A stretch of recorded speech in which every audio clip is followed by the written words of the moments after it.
En manchette aujourd'hui, la municipalité de Sainte-Geneviève-de-Berthier présente ses conseillers et aussi rend hommage à ses employés. Bonjour et bienvenue à votre bulletin de nouvelles du 4 septembre 2024. Daniel Yvon en remplacement d'Alain Bellumeur aujourd'hui pour le 4 septembre. La municipalité de Sainte-Geneviève-de-Berthier tenait hier soir son premier conseil municipal suite aux événements du 9 août dernier. Le maire Robert Puffal en a profité de la tribune que lui offre CTRB pour, dans un premier temps, présenter les conseillers municipaux ainsi que leur district et leurs responsabilités. Il a par la suite présenté l'équipe de gestion. Il a terminé par une présentation de la fameuse journée du 9 août dernier et il a terminé en soulignant l'apport très apprécié des employés municipaux depuis cet événement. Écoutons l'extrait de ce conseil municipal. Je vais reculer. J'avais qualifié de profiter. Je vais venir tantôt. J'avais profité de la tribune que nous donne CTRB. Puis on ne l'a pas fait, je ne l'avais jamais fait, mais étant donné qu'il y a de plus en plus de monde qui écoute les séances à CTRB, je vais en profiter pour présenter le conseil municipal aux citoyens, puis de dire en gros quel district elle représente. Donc, j'ai sorti ça comme ça. M. Laferrière, le district numéro 1. M. Alain Laferrière. M. Laferrière, il représente les citoyens de la Grande-Côte, le rang Saint-Philomène entre la route 138 et l'autoroute 40, et le rang du Petit-Bois. Le district numéro 2, c'est M. René Darvaux, à ma droite. M. Darvaux représente les citoyens des rues de Grand-Pré, La Vallée, Perrault, Barrette, Place Barrette, Avenue Bellerive, Avenue Gérard et Avenue Roger-Boudreau, ainsi que le territoire municipal compris dans la ville de Berthierville. Comme plusieurs d'entre vous le savent, c'est un petit peu spécial. On a un territoire dans Berthierville. Souvent, les citoyens disent que c'est le trou de bain, dans le milieu de la ville de Berthierville. L'église est à Sainte-Geneviève. L'école Sainte-Geneviève, évidemment, c'est à Sainte-Geneviève. Le parc à côté. Puis la résidence, l'Office régional d'habitation. Je pense que c'est l'ancienne maison du Montier. Il y en a, bizarrement, il y en a la moitié à Sainte-Geneviève, puis il y en a la moitié à Berthierville. Donc, il y a 14 citoyens qui vivent à Berthierville, qui votent dans le district 2 de M. Bertrand. Ils ne vivent pas à Berthierville, ils vivent à Sainte-Geneviève, mais oui, ils vivent à Sainte-Geneviève. Milieu de la ville. Entourés des citoyens de Berthierville. Dans le district numéro 3, M. Bayard. M. Bayard, son district comprend le rang Sainte-Philomène entre l'autoroute 40 et le rang des Cascades, Bardochette, le rang des Cascades comme tel, la rivière Bayonne Sud entre le rang des Cascades et la limite de Sainte-Élisabeth et le chemin Le Billard. À ma gauche, M. Burel, M. Guy Burel, le district numéro 4, comprend la rivière Bayonne Sud entre le rang des Cascades et Berthierville, le rang du Fer à Cheval, le rang de Lens, la place Gervais, les rues Boucher, Doucette, Coulombe et Martial. Ensuite, le district numéro 5, M. Léo Soulière. Le district numéro 5 comprend le rang Rivière-Bayonne-Nord de la limite de Sainte-Élisabeth jusqu'à la route 138, la route nationale. Et le numéro 6, M. Guy Cloutier. Son district comprend le rang Saint-Esprit, le Petit Saint-Esprit, la route nationale, le rang Bayonne-Sud entre la route nationale et le rang Berthier-Nord, le rang Berthier-Nord comme tel, les rues de la Tour, Guy Berriot, Paquin, le rang du Fleuve et le rang Berthelet. Bayonne-Nord. Bayonne-Nord, oui, excuse-moi. Oui, c'est ça, j'ai dû trouver. Ensuite, je veux aussi porter à votre attention les deux dames à ma droite qui sont avec nous depuis 2023. Mme Hélène Claude, qui est directrice générale et greffière trésorière, et Mme Caroline Benjamin, directrice générale adjointe et chargée de projet. J'aimerais souligner leur contribution, leur travail extraordinaire qu'ils ont fait depuis le 9 août. Ces dames-là nous ont donné des semaines d'à peu près 80 heures. Vous savez, faire de l'overtime dans ton job de routine, c'est une chose, là, mais faire du surtemps dans un job que tu n'as pas fait souvent, qu'il ne faut pas se tromper sur le tout avec tous les textes de loi, puis la loi des mesures d'urgence, c'est une loi assez volumineuse, puis ces dames-là, ils ont fait un travail remarquable pour nous aider à la municipalité. Maintenant, j'aimerais dire quelques mots sur les événements fâcheux le 9 et le 10 août. Comme je disais tantôt, l'état d'urgence a été déclaré le 10 pour 5 jours et renouvelé le 14. Premièrement, je tiens à vous dire comment je trouve désolant les conséquences des événements météorologiques extraordinaires qui se sont produits ces 2 jours-là. Personnellement, moi je pense, puis pas le seul à penser, il n'y a aucun système d'égout sanitaire ou pluvial qui est construit pour faire face à un déluge de 200 mm en 20 heures. Il n'y a pas une place que ça a résisté. Moi, j'ai personnellement fait le tour de la municipalité, je pense, au moins 10 fois, pour constater de visu tous les dommages qui ont été faits par les trompes d'eau qui nous ont tombé dessus. Je veux remercier les conseillers qui m'ont prêté main forte. J'ai vu les conseillers sur le terrain, directement avec les citoyens, dans le rang de Lens, à l'ORH. M. Soulière est président de l'ORH, l'Office régional d'habitation. Ça sonnait fort là-bas. Puis encore dans le district de la Place Gervais, dans le domaine de Grand Prix, j'ai vu mes conseillers sur le terrain, puis ça m'a vraiment aidé.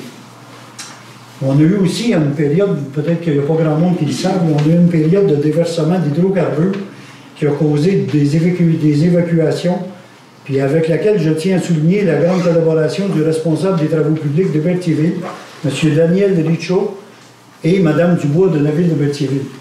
Parce que les citoyens de Sainte-Geneviève ont été évacués dans le rang de Lens, puis honnêtement, il fallait les évacuer, ça sentait vraiment très fort.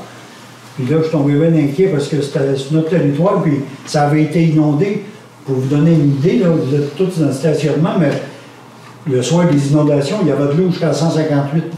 Il y avait de l'eau ici, c'était un lac. Sur M. Sylvestre, le poste de l'essence, il y avait de l'eau tout partout. Et l'île de chaque côté du pont Grand-Champ, c'était un lac. Il y avait de l'eau jusqu'à 158. J'ai vu de l'eau sur le tablier du pont Grand-Champ. Je pensais jamais voir ça de ma vie. Il était 2 h du matin, puis il y avait du courant tellement fort. J'étais sûr que le pont partait avec le courant.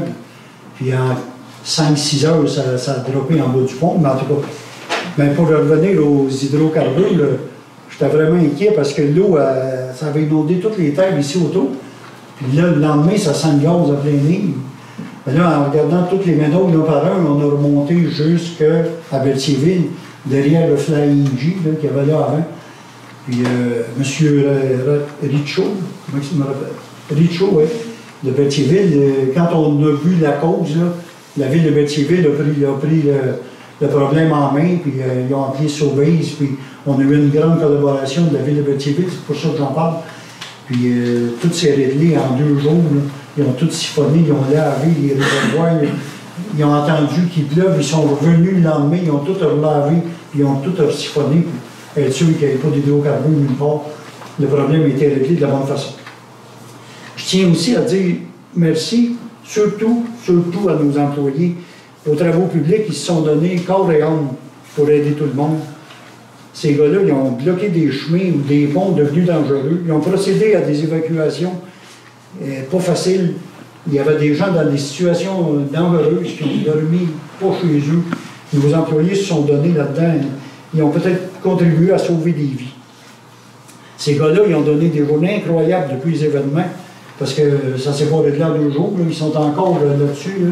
On a des chemins encore barrés. On attend des avis du ministère pour savoir comment s'y prendre pour faire les travaux. Mais je tiens à nommer M.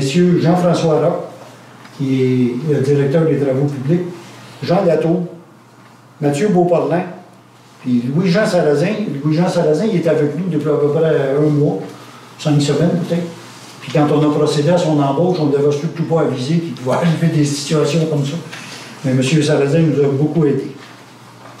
Je m'en voudrais de ne pas souligner la compréhension de la population en général et la grande résilience de tous les citoyens. Merci à tous.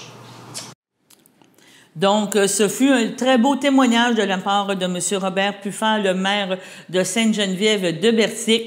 On rappelle encore que présentement, il y a des routes qui sont encore fermées, que les circulations se font seulement une voie à la fois à cause de la fragilité, justement, de la route et des risques encore d'éboulement de terrain. Maintenant, allons à la première pause. Votre station de télévision de Berthierville vous invite cordialement à son bingo hebdomadaire télédiffusé tous les samedis matins dès 9h30. Depuis longtemps, les fans de CTRB se divisent le joyeux montant de 600 $ chaque semaine à cette joute de bingo. N'oublions pas non plus le super bingo mensuel d'une cagnotte de 2000 $ que vous pourriez vous partager chaque premier samedi du mois. Un moment de fébrilité qui pourrait devenir payant pour plusieurs d'entre vous. Pour vous procurer ces fameuses cartes de jeu, les dépositaires participants sont à Berthierville, le dépanneur Formule 1, la station-service Arnois sur le boulevard Gilles Villeneuve, le marché IGA Extra Famille Mont-d'Or sur la rue Gabriel Brissette, le marché Métro Boucher sur la rue Notre-Dame et la pharmacie Proxime sur la rue Frontenac. À Saint-Ignace-de-Loyola, le dépanneur Proxy sur la rue de la Traverse, la boucherie Aldo sur le rang Saint-Michel. C'est donc un rendez-vous hebdomadaire chaque samedi matin à 9h30 sur les ondes de CTRB, votre télévision locale et régionale, celle-ci toujours en haute définition. Toute l'équipe de CTRB vous remercie de votre fidélité et vous souhaite bonne chance.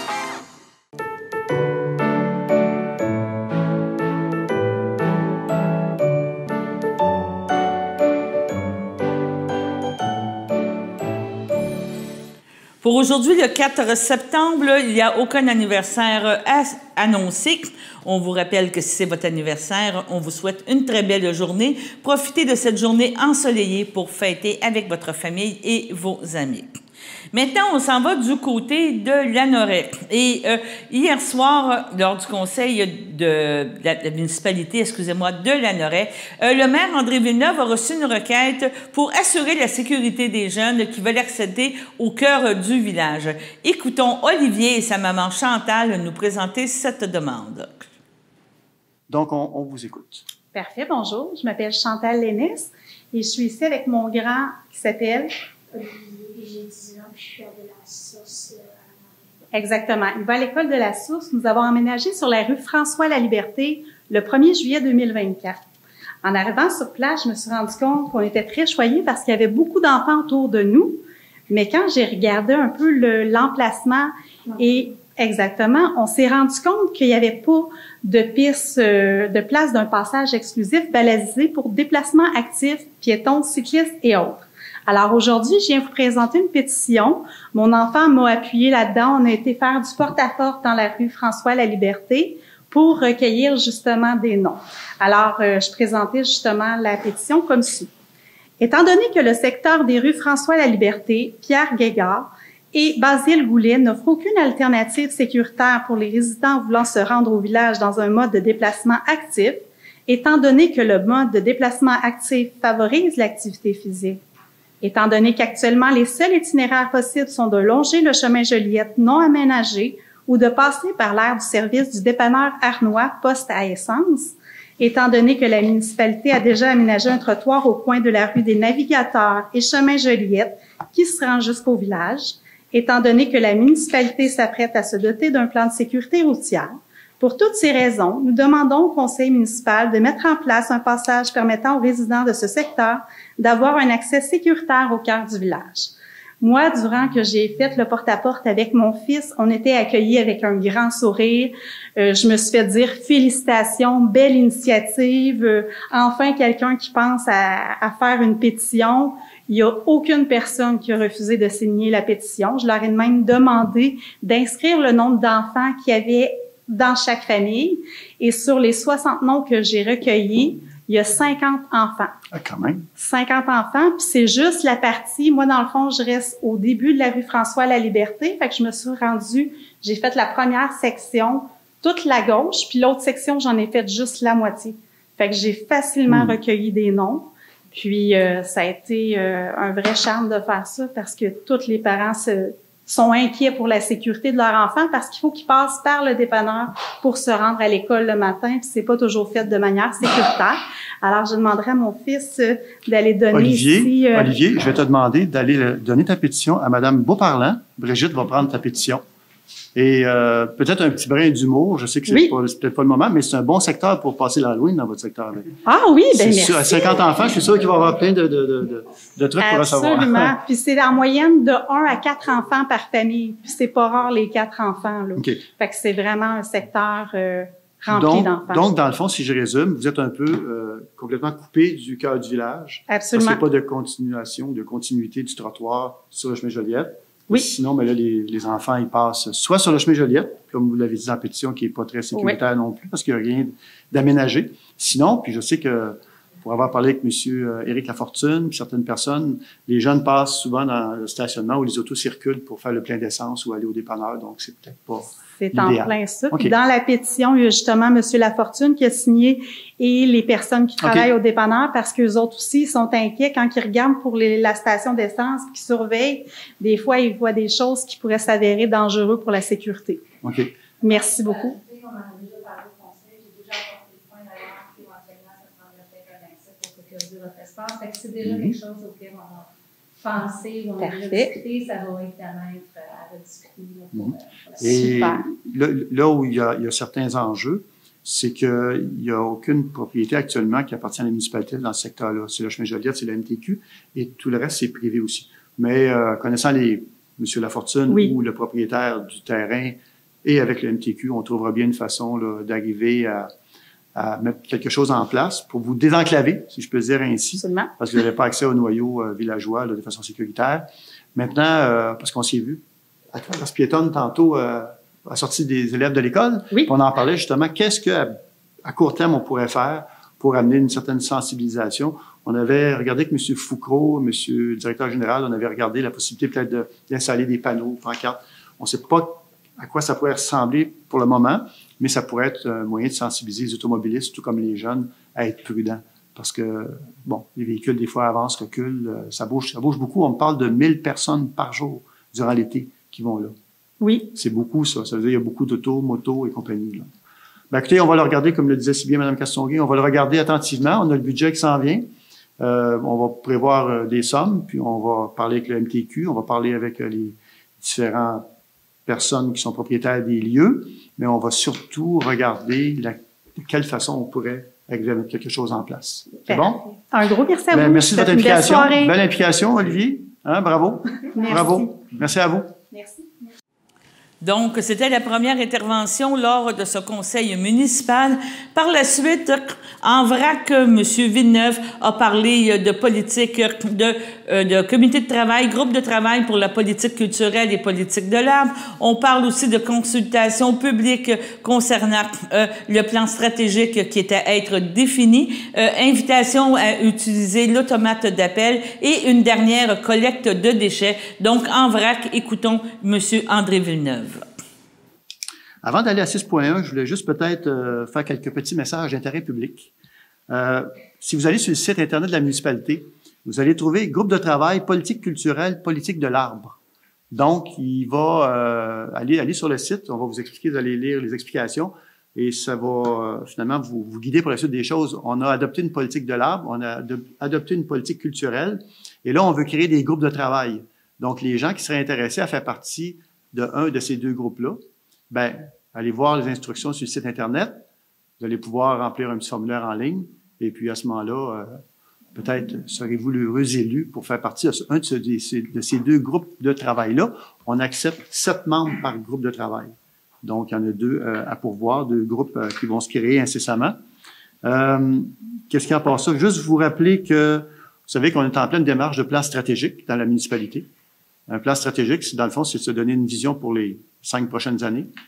Et il y a présentement, il y a un diagnostic de la municipalité qui est en cours d'exécution. Donc, toutes les données statistiques sont analysées pour savoir un peu d'où on part, on est rendu où présentement, puis où on voudrait aller comme communauté. Il y aura une consultation publique bientôt. Suivez ça de près sur la page Facebook de la municipalité ou encore sur le site Internet. Il va y avoir une consultation publique. La population va être invitée à y participer. Ça peut être drôlement intéressant. On a fait plusieurs, en fait, en 2003, 2009, 2016, puis là, on en ferait une en 2024. Alors, manquez pas ça. Autre chose, moi, je demande aux gens qui nous écoutent, puis parlez-en à vos voisins, parlez-en à vos amis, là. Vous savez, on a eu des inondations, OK? Mais pas juste des inondations. On a eu, à un moment donné, un bris au niveau de l'aqueduc. En fait, 2 bris récemment au niveau de l'aqueduc sur Grande-Côte-Est où le tuyau a brisé. Il a fallu vraiment réparer. Moi, je dis aux gens, inscrivez-vous à l'automate d'appel. C'est simple. Vous allez sur le site de la municipalité, vous tapez sur le site automate d'appel, ça va vous diriger directement à l'endroit, vous remplissez ça et vous pourrez avoir, et c'est pas utilisé de façon là, aléatoire ou de façon inopportune. Là. C'est utilisé de façon quand il y a une urgence, on veut vous rejoindre, on veut rejoindre la communauté, là, automate d'appel. Allez vous inscrire. Vous pouvez recevoir soit par courriel, texto ou téléphone. Donc, quand il y a un problème, on veut vous aviser, on veut vous le dire. Faites-le vraiment, puis parlez-en à vos amis. C'est la meilleure façon de rejoindre tout le monde le plus rapidement possible. La page Facebook, c'est une chose. Le site Internet, c'est une chose. Mais l'automate d'appel, c'est vraiment nous. On peut cibler aussi. On ne dérange pas les gens inutilement. C'est juste un secteur. On peut même y aller par adresse. Monsieur Hamel, chez vous, vous pouvez le recevoir juste vous. S'il y a une urgence, c'est juste vous qui l'avez. Donc, on peut cibler et c'est ce qu'on fait. On essaie de pas l'utiliser inutilement, mais juste quand c'est vraiment nécessaire. Vous dire aussi, parce que on pensait pouvoir adopter le plan de sécurité routière, pas l'adopter, mais le présenter plutôt à la population en septembre. Et là, on l'a reporté pour décembre. Il y a eu beaucoup d'événements depuis quelques semaines, il y en aurait un peu partout au Québec d'ailleurs. Alors, on a cru bon de reporter, donc vous serez interpellés à ce niveau-là, mais plus pour décembre, pour ce qui est d'une présentation à la population. Qu'est-ce qu'il y a à part ça, le terrain de soccer, je l'ai dit. Suite aux inondations, il y a une dernière, troisième, ici, en fait, il y a une dernière collecte, ça va être la 3e, c'est vendredi qui s'en vient. Jeudi, c'est l'entreprise qui ramasse les déchets et les encombrants qui passent. Donc, la compagnie EBI qui va passer sur tout le territoire. Alors, si vous avez des encombrants, vous mettez sur un bord. Si vous avez des déchets de matériaux de construction, vous mettez de l'autre côté. Parce que la compagnie, puis évidemment, les vidanges, comme on les appelle, là, avec les encombrants. Puis, de l'autre côté, vous séparez ça. Vous séparez les encombrants avec les vidanges sur un bord et les débris de matériaux dus à, vous avez défait de votre sous-sol ou quoi que ce soit, sur l'autre côté. Donc, EBI va ramasser les encombrants et les vidanges. Et nous, le vendredi, on va refaire l'exercice pour la 3e fois. On va passer partout. Partout. On va passer aux endroits où les gens auront appelé à la municipalité ou rempli un formulaire en ligne pour s'inscrire. Donc, on veut que vous inscriviez. Ça va nous permettre de faire une feuille de route. Une feuille de route, en tout cas, à tout le moins de faire une route pour pouvoir travailler le plus efficacement possible, pour pouvoir tout ramasser ça. Et c'est la dernière collecte. Alors, je vous invite, là, ceux qui en ont des trucs, là, allez-y, mettez ça sur le bord du chemin. Si vous les mettez pas sur le bord du chemin, on n'ira pas les ramasser sur votre terrain. On n'a pas le droit, on n'ira pas là. Il faut vraiment les mettre sur le bord du chemin.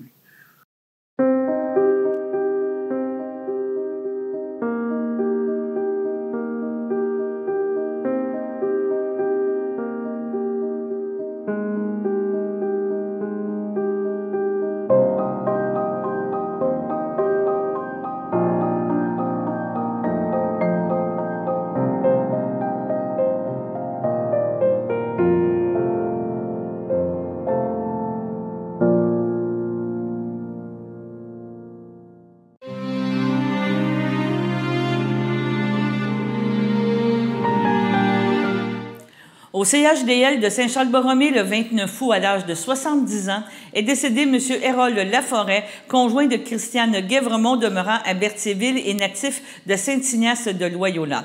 Lui a précédé son frère Fabien, ses parents, Mme Marie-Claire Richard et M. Jean-Noël Laforêt. Il laisse dans le deuil, outre sa conjointe, sa fille Chloé, Jean-Sébastien Cazobon, ses 3 petits-fils, Clément, Joseph et Romain, son filleul Maxime Sylvestre, ses sœurs Dany Laforêt, Feu Donald Morphée, Linda Laforêt, Pierre Saint-Martin, ses belles-sœurs et ses beaux-frères, Francine Guévremont, Bernard Sylvestre, Côme Bévremont, Suzy Lessard, Marie-Claude Guévremont, Claude Boucher, Hermane Guévremont, Jacinthe Desrosiers, Guylaine Guévremont, André Coutu, ainsi que plusieurs neveux, nièces, autres parents et amis. La dépouille mortelle de M. Laforêt ne sera pas exposée et une cérémonie aura lieu en toute intimité à une date ultérieure. Au CHLDL Saint-Charles-Borromée, le 28 août, à l'âge de 64 ans, est décédée Mme Denise Savard, épouse de M. André Bourdon, demeurant à Saint-Barthélemy. Elle laisse dans le deuil, outre son époux, son fils Pierre-Paul Bourdon, ainsi que la famille Savard et Bourdon. La dépouille de Mme Savard ne sera pas exposée. Une cérémonie aura lieu en toute intimité à une date ultérieure.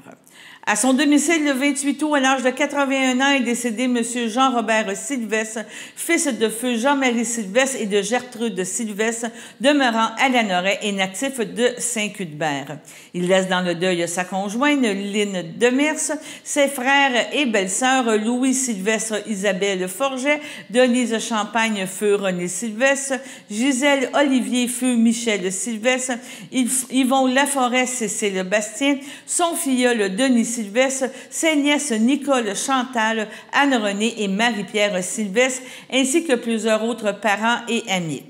La dépouille mortelle de M. Sylvestre ne sera pas exposée et une cérémonie aura lieu à une date ultérieure en toute intimité. Au CHSLD du Piémont, le 13 août, à l'âge de 67 ans, est décédé M. André Latour de Saint-Ignace de Loyola.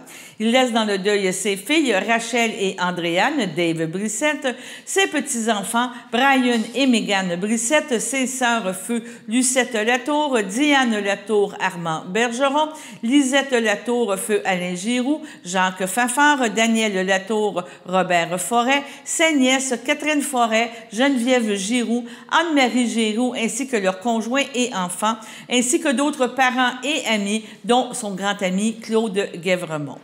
Les filles de M. Latour désirent remercier le CHSLD du Piémont pour les soins exceptionnels prodigués à leur père. La famille vous accueillera le vendredi 6 septembre de 18h à 21h et le samedi 7 septembre dès 9h le matin au complexe funéraire Efterio de Berthierville.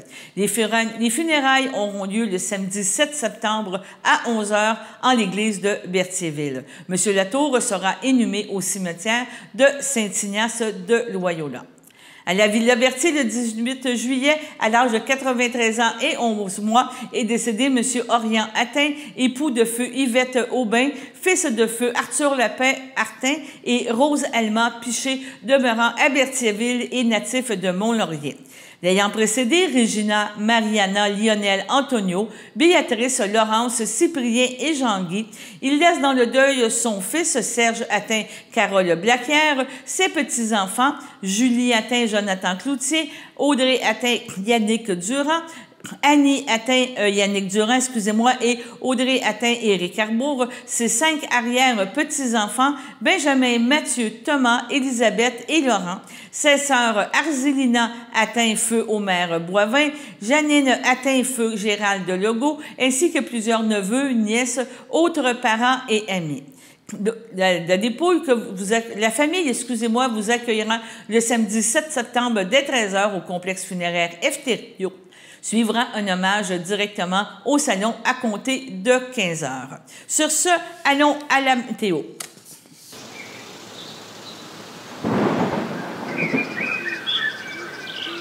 Bienvenue à votre météo de cette semaine. Aujourd'hui, mercredi soir, ce sera dégagé. Une température de 20, un temps ressenti de 21. Mercredi nuit, ce sera dégagé. Une température de 13, un temps ressenti de 12. Jeudi matin, ce sera ensoleillé, une température de 15, un temps ressenti de 15. Jeudi après-midi, ce sera ensoleillé, une température de 25, un temps ressenti de 30. Jeudi soir, ce sera dégagé, une température de 20, un temps ressenti de 21. Jeudi nuit, ce sera généralement dégagé, une température de 14, un temps ressenti de 14. Et voilà, c'était tout pour votre météo. Sachez que vous pouvez nous faire part de vos commentaires, soit pour une annonce gratuite sur notre babillard ou toute autre suggestion en nous rejoignant par téléphone au 450-836-5103, 450-836-5103, ou bien par courriel tvcberthierville@hotmail.com, sur Facebook en écrivant Facebook CTRB Et surtout, n'hésitez pas à visiter notre chaîne YouTube afin d'y retrouver une grande partie de notre programmation sur YouTube CTRD. Les émissions sont classées par catégorie, vous permettant de chercher moins longtemps. Vous pouvez aussi cliquer sur le rectangle rouge « S'abonner » pour être à l'affût des dernières émissions enregistrées.